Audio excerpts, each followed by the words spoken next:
Hi friends, welcome to కొత్తగా చందమామ కథలు. ఇవాళ మనం తోకచుక్క సిరీస్లో సెకండ్ పార్ట్ చెప్పుకుందాం. ఇంతకుముందు పార్ట్లో కుండలిని ద్వీపరాజు అయిన చిత్రసేనుడు కీర్తికాంక్షతో ప్రజలపై పన్నులు సగానికి సగం తగ్గించేశాడు. ఫలితంగా ధనాగారం వట్టిపోయింది. సేనాని సలహా పైన ధనం దోచుకు వచ్చేందుకు కుండలిని సైన్యాలు ఓడల్లో బయలుదేరాయి. అదే సమయంలో దక్షిణ దిశన తోకచుక్క కనబడింది. ఇంకా ఈ పాటి విషయానికి వస్తే, ఏమైతేనే కుండలిని రాజ్య సైనికులతో బయలుదేరిన ఓడలు తీరం వదిలి సముద్రం లోపలికి పోసాగాయి. అప్పుడు సముద్రం ప్రశాంతంగాను, గాలి ఎంతో అనుకూలంగానూ ఉన్నాయి. సైనికులందరూ ఆనందంగానే ఉన్నారు. కానీ సేనాధిపతి అయిన సమరసేనుడు మాత్రం తన ఓడపైన ఒక మూలగా ఆసనం ఏర్పరచుకొని దక్షిణ దిక్కున మెరుస్తున్న ఆ తోకచుక్క వైపే చూడసాగాడు. ఇంతకుముందు ఆస్థాన దైవజ్ఞుడు బయలుదేరవద్దు, అశుభం అశుభం అని స్పష్టంగా చెప్పినప్పుడు ఆ మాట చెవికెక్కలేదు. ఇప్పుడు తోకచుక్కని చూడగా చూడగా సమరసేనుడికి కూడా తీరని భయం పట్టుకుంది.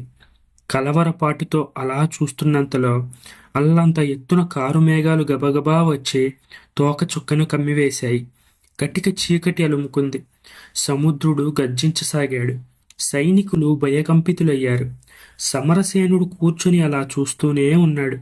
ఇంతలో నౌకాధిపతి వచ్చి, మహాసేనాని, మన సైనికుల్లో కోలాహలం బయలుదేరింది. ఒక్కొక్కరు తిరుగుబాటు స్వభావాన్ని కనబరుస్తున్నారు అని చెప్పాడు. కూర్చున్న చోటు నుంచి ఒక్కసారిగా లేచాడు సమరసేనుడు. ఒకమారు ఆకాశం కేసి, ఒకమారు సముద్రం కేసి చూశాడు. కుండలినీదేవి కరుణిస్తే త్వరలోనే అంతా అనుకూలమవుతుంది. సమరసేనుడి నాయకత్వం కింద ఎన్నటికీ సైనికులకు చెరుపు లేదని చెప్పండి అన్నాడు. నౌకాధిపతి పోయి సమరసేనుడు చెప్పిన మాటలను అందరికీ వినికిడి చేశాడు.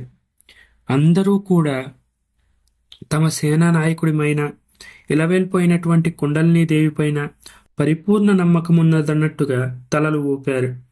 అయితే కొత్త మార్పు ఏమీ లేదు. ఇంకా సముద్రం అల్లకల్లోలంగానే ఉంది. ఆకాశం అంతా కారు మేఘాలతో నిండింది. భయంకరమైన పెనుగాలి కూడా ప్రారంభమైంది. ఇది చూసి సైనికులకు గుండె నిబ్బరం సడలింది. ప్రతి ఒక్కరికి ఒళ్ళు కంపించసాగింది. ఆ వాయువేగానికి ఓడలు ఒక దారి తెన్ను లేకుండా తలా ఒక దిశకు చెదిరిపోయాయి. ఈ స్థితిలో ఎవడికి వాడు ఏ ఆసరా దొరికితే అది చేతపట్టుకొని ప్రాణరక్షణ కోసం పెనుగులాడటం మొదలుపెట్టారు. రాత్రి అవుతున్న కొద్దీ గాలి తీవ్రతరమవుతూ ఉంది. నావికుల స్వాధీనం తప్పిన ఆ ఓడలు ఒకదానికొకటి ఢీకొని చిన్నాభిన్నం కాసాగాయి. తక్కిన ఓడలన్నీ దెబ్బతిన్నాయి. కానీ సమరసేనుడు ఎక్కి ఉన్న ఓడ మట్టుకు పటిష్టంగా నిర్మించబడింది కనుక అలల మీద తేలిపోతూనే ఉంది గాని శిథిలం కాలేదు. సూర్యోదయం అయితే గాని ఎన్ని ఓడలు మునిగాయో, ఎంతమంది చచ్చిపోయారో లెక్క దొరకదు. సమరసేనుడు మాత్రం ఏం చేయగలడు? తన ఓడలో ఉండే కుండలినీదేవి విగ్రహం ముందు మోకరిల్లి భక్తితో ప్రార్థిస్తున్నాడు. చిత్రమేమిటో గాని ఆకస్మికంగా బయలుదేరిన గాలి మబ్బులు వచ్చినట్టుగానే మాయమైపోయాయి. దేవి విగ్రహం ముందు తపోనిష్టలో కూర్చుని ఉన్న సమరసేనుణ్ణి సైనికులు ఆత్రంతో పిలిచారు. అలజడి తగ్గింది. సూర్యోదయం అయింది. ఒకసారి వచ్చి దర్శనం ఇప్పించండి అంటూ బ్రహ్మాండమైన బరువు దించుకున్నట్టుగా అయింది సమరసేనుడికి. ఒక్కసారి పెద్దగా నిట్టూర్చి పైకి లేచాడు. తన ఓడలలో సగానికి సగం సముద్రంలో కలిసిపోయాయి. మిగిలినవైనా ఒక చోట లేవు. 2-3 మైళ్ళ దూరంలో నడి సముద్రంలో అవన్నీ తేలియాడుతున్నాయి. చచ్చిన వాళ్ళు చావగా, మునిగిన ఓడల మునగ్గా, ఉన్నవాటినైనా ఒక చోట చేర్చడమే కర్తవ్యమని నిశ్చయించుకున్నాడు. వెంటనే తన ఓడకు లంగరు వేయించాడు. ఓడల మీద మనుషులను పంపి దూరాన ఉండే అందరినీ రప్పించాడు. కబురు వెళ్లడంతోనే చెదిరిపోయిన ఓడలన్నీ ఒక్క చిటికి సేపట్లో వచ్చేశాయి. సేనాని ఉండే పెద్ద ఓడ చుట్టూ చేరుకున్నాయి. సైనికులందరూ ఓడలపైకి వచ్చి నిలబడి సేనానికి తలలు వంచారు. ఆ నిలబడిన వారిలో ప్రతి ఒక్కడు రాత్రి తుఫాను దెబ్బకు నానాయాతనలో పడి అదృష్టవశాత్తు బతికి బయటపడ్డవాడే. ఇంకా ఏమి కీడు మూడబోతుందో అని గుండె బెదురుతో భయపడుతూనే ఉన్నారు. పరిస్థితి అంతా ఇట్టే కనిపెట్టాడు సమరసేనుడు. రాత్రి కలిగిన ఉదుటుకు సముద్రమంటే సైనికులు హడలిపోతున్నారు. అందుచేత ఇంకా సముద్రం మీదనే కాలం గడపడం అనేది కాని పని. చూడగా తామిప్పుడు ఎక్కడ ఉన్నది జాడ తెలియడమే లేదు. వెంటనే ఒక్కొక్కరిని తెరచాప కొయ్య శిఖరానికంటా ఎక్కి చూడమన్నాడు సమరసేనుడు. సేనాని ఆజ్ఞ ప్రకారం ఒకడు శిఖరం ఎక్కాడు. తక్కిన అందరి దృష్టి అతని మీదనే లగ్నమై ఉంది. ఆ ఎక్కినవాడు కొంతసేపు చుట్టూ పరికించి దగ్గరలో ఎక్కడా భూప్రదేశం కనిపించడం లేదు. కానీ తూర్పు దిక్కున చాలా దూరంలో పక్షులు ఎగురుతున్నట్టుగా నా దృష్టికి గోచరిస్తుంది అన్నాడు. ఈ మాటలు చెవిన పడగానే సమరసేనుడు జై కుండలిని మహాదేవికి జై అంటూ ఉత్సాహంతో కేకలు పెట్టాడు. అతనితో పాటు సైనికులందరూ కుండలిని మహాదేవికి జై అని పెద్దగా విజయధ్వానాలు చేశారు. పక్షులు ఎగురుతున్నవని వినగానే రక్షణ దొరికినట్టే సంతోషించాడు సమరసేనుడు. సమరసేనుడితో పాటు సైనికులు కూడా సంతోషించారు. సేనాని ఆజ్ఞ ప్రకారం ఓడలన్నీ ఆ పక్షులు ఎగురుతున్న దిక్కుకే పోసాగాయి. తెరచాప కొయ్యపైకి ఎక్కిన సైనికుడు అక్కడే ఉండి ఓడలన్నిటికీ దారి చూపుతున్నాడు. ఎంతకు భూమి ఆనవాలు దొరకనందున సైనికుల్లో మళ్లీ నిరాశ అలుముకుంది. సూర్యాస్తమయం కాబోతుందనేసరికి అయ్యో ఇంకా సేపట్లో చీకటి పడిపోతుందే, ఈ మహాసాగరంలో నడిమధ్యన దారి తెన్ను కానక తప్పించాలి కదా అని భీతి చెందసాగాడు. అటువంటి సమయంలో శిఖరం మీద ఉన్న సైనికుడు అదిగో అదిగో భూప్రదేశం దగ్గరలోనే ఉంది అని ఎలుగెత్తి అరిచాడు. అందరూ సంతోషించారు. ఓడలన్నీ అదే దిశకు సాగిపోతున్నాయి. ఇంతలోనే సూర్యాస్తమయమైంది. అయ్యేసరికి ఓడలన్నీ ఒకానొక భూప్రదేశానికి చేరుకున్నాయి. అది ఒక ద్వీపమని తెలిసింది. భూమి మీద అడుగు పెట్టాలని ప్రతి సైనికుడి మనసు ఉరకలు వేస్తుంది. కానీ ఒక్కళ్ళు ఓడ దిగవద్దు అని ఆజ్ఞ ఇచ్చాడు సమరసేనుడు. వారు చేరుకున్నది ఒక ద్వీపం, భయంకరమైన ఒక మహాద్వీపం. సముద్రం లోపలికంటా ఉరుసుకు వచ్చిన పర్వతాలు, వాటిపైన ఇష్టం వచ్చినట్టుగా పెరిగిన మహావృక్షాలు, పైగా వింత వింతల వన్యమృగాలు. అటువంటి వాటితో కూడుకున్న ఈ కొత్త ప్రదేశం ఎలాంటిదో తెలుసుకోకుండా సైనికులు దిగడం ప్రమాదం కదా.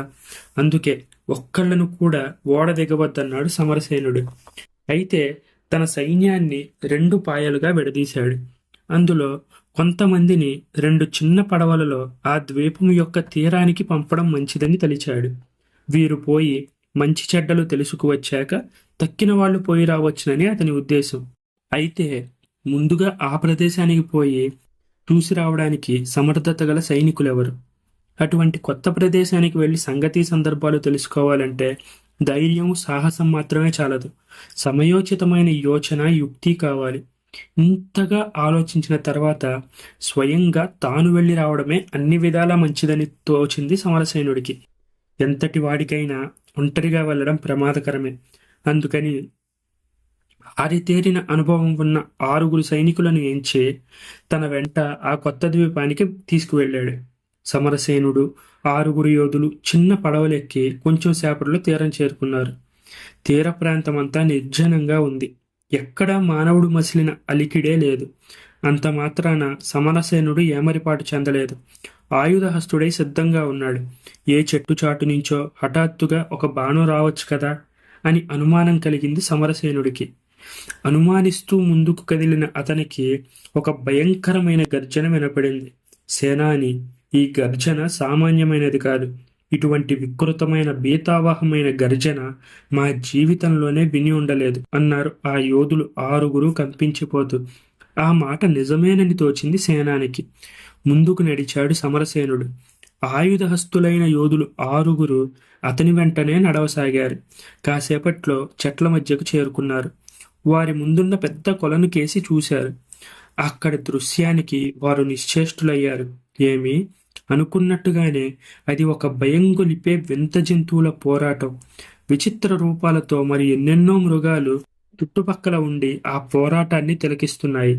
దరిదాపుల చెట్ల కొమ్మల మీద దాదాపు మనుషుల ఆకారంలో ఉండే పెద్ద పెద్ద నరవానరాలు రణరంగాన్ని చూస్తూ వాటిలో అవి మాట్లాడుకుంటున్నాయి. శిలలతో తయారైన ఆయుధాలను అవి చేతుల్లో ధరించి ఉన్నాయి. సమరసేనుడు తోటి యోధులతో ఇలా అన్నాడు: నిజంగా ఇవన్నీ వింత జంతువులే. ఎందుకంటే ఆ చెట్లపై ఉన్నది నరులు కాదు, వానరాలు కాదు. రాతి యుగంలో నివసించిన మానవులను మనం చూస్తున్నామన్నమాట.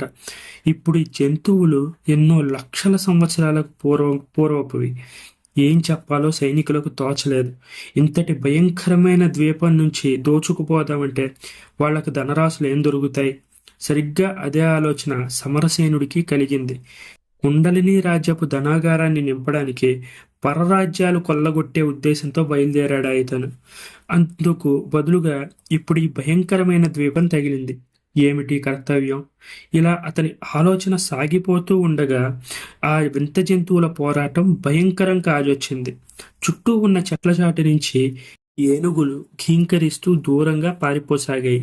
వాటిలో నుంచి ఒక ఐరావతం లాంటి ఏనుగు వేరుపడి సమరసేనుడు దాగి ఉన్న వైపే గబగబా పరిగెత్తి వచ్చింది. సైనికులను హెచ్చరించి సమరసేనుడు చెట్టుపైకి ఎగబాకాడు. అదే సమయంలో గర్జిస్తూ 2 సింహాలు ఆ ఏనుగు మీదకి ఎగసి వచ్చాయి. ఆ తర్వాత ఏం జరిగిందో తెలియాలంటే నెక్స్ట్ పార్ట్ వచ్చేదాకా వెయిట్ చేయాల్సిందే. నెక్స్ట్ పార్ట్ని రేపు నైట్ ఇదే టైంకి నేను అప్లోడ్ చేస్తాను. ఒకవేళ దీనికి ముందు పార్ట్ మీరు వినాలి అనుకుంటే ఆ ప్లేలిస్ట్ లింక్ నేను డిస్క్రిప్షన్లో ఇచ్చాను. ఆ ప్లేలిస్ట్లో ఫస్ట్ పార్ట్ని కూడా వినొచ్చు.